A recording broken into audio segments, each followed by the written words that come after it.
What really happened on the 5th of June 1946? Come with me and let's find out. Ready to find the truth, Menchie? Let's go!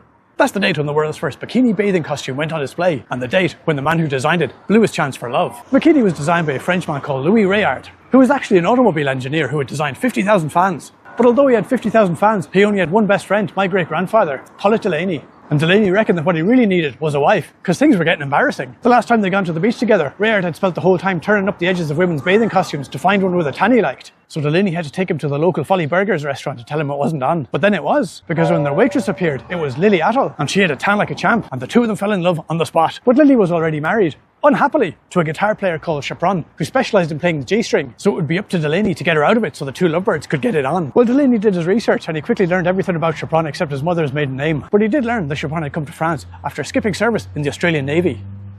And no sooner had he revealed this naval crime than Chaperon was shipped back to Melbourne. But he took all of Lily's clothes with him, leaving behind only a few triangles of material from his suit's top pocket. Delaney joked it was probably enough material if you wanted to go swimming without getting your costume wet, and that gave Réard the idea for the bikini. Not like the bikinis we have nowadays, of course, because Réard kept thinking about fans. So he installed a massive fan on the back of his skimpy two-piece costume.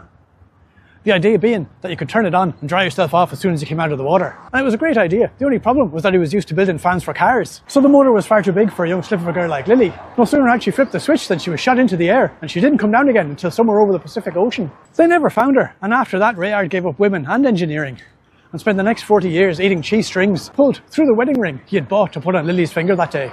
And when Delaney tried to cheer him up by showing him how great the bikini was without the fan, he only managed to get the stupid joke tangled around his neck, and he choked and died. But sure, that's nothing compared to what happened to my other great-great-grandfather.